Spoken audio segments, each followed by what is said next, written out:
All right, everyone, we are going to finish our last couple of problems. So this goes over what happens to the graph as we add things in the parentheses or subtract things in the parentheses and outside of the parentheses.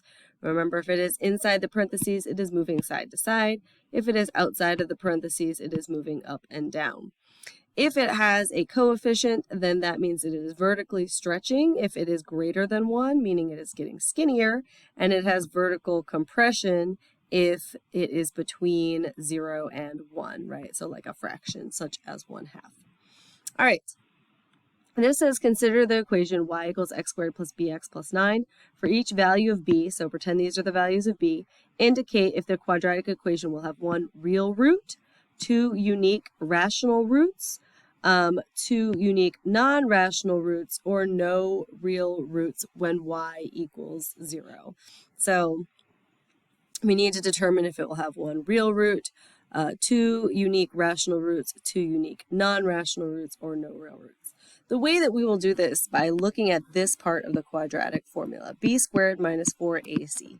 If you remember, that is called the discriminant. And so the discriminant, if it is a negative number, will be non-real. If it is, which would mean no real roots. If it is 0, it will have one root. If it is a positive number, then it will have two roots. If it is a perfect square, it will have two rational roots. If it is not a perfect square, such as the square root of 2, it would be two non-rational real roots. So let's take a look at these examples. So if I have b equals -7, that would be the square root of 49 minus 4 times a is 1. So 4 times 1 is 4 times 9 is 36. So 49 minus 36 is going to give us the square root of, oh, I wrote this as 39. 36. It's going to give us 13, right? Now, there's no perfect square of 13, and it is positive. So that means there's going to be two roots, but there are going to be two non-rational real roots because it will give us a number that the square root of 13 is going to be one of those kind of wonky decimals that goes on and on and on. All right, if I make it 0 here, right, if I were to plug in 0 there, so then I would have 0 minus 36, which is going to give me a negative number. And so a negative number means that it will have no real roots. We would also see that that would be x squared plus 9 equals 0, and that would mean that our equation is above the x-axis here, right? And so it would not have any zeros that touch this. Number 6, not number 6, 6 is if we were to put 6 in place of b, we would get 36 minus 36, which equals 0.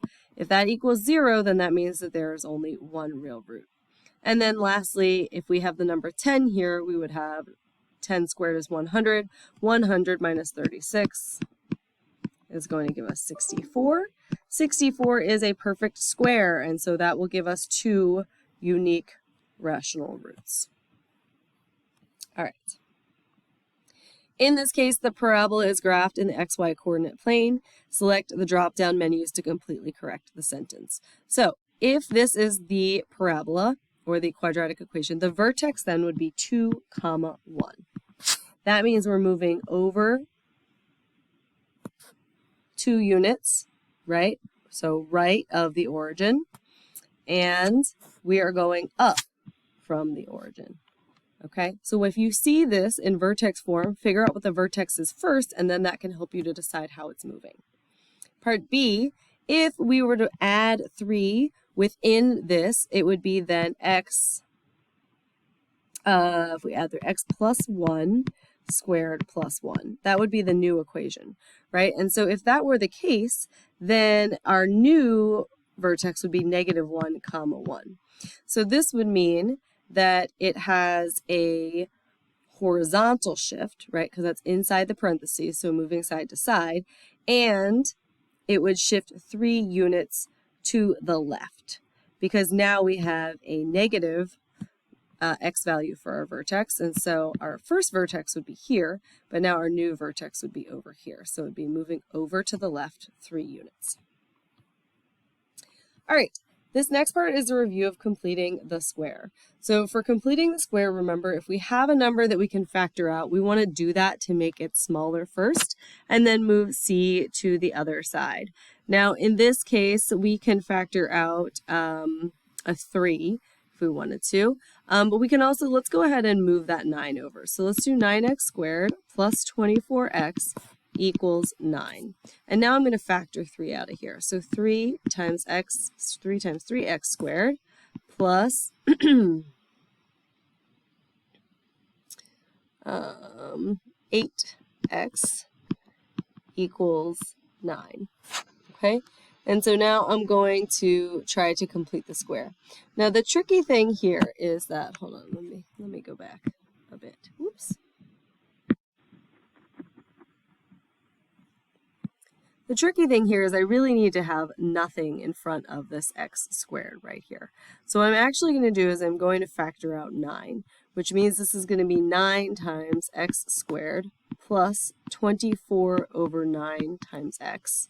All right, and then I'm going to complete the square. And the reason I'm doing that is if I were to try and complete the square with a number in front of the x squared, that's not going to work out for me, right? So I need to get rid of that. And so then I'm going to take half of 24 over 9 and square it and add it to both sides.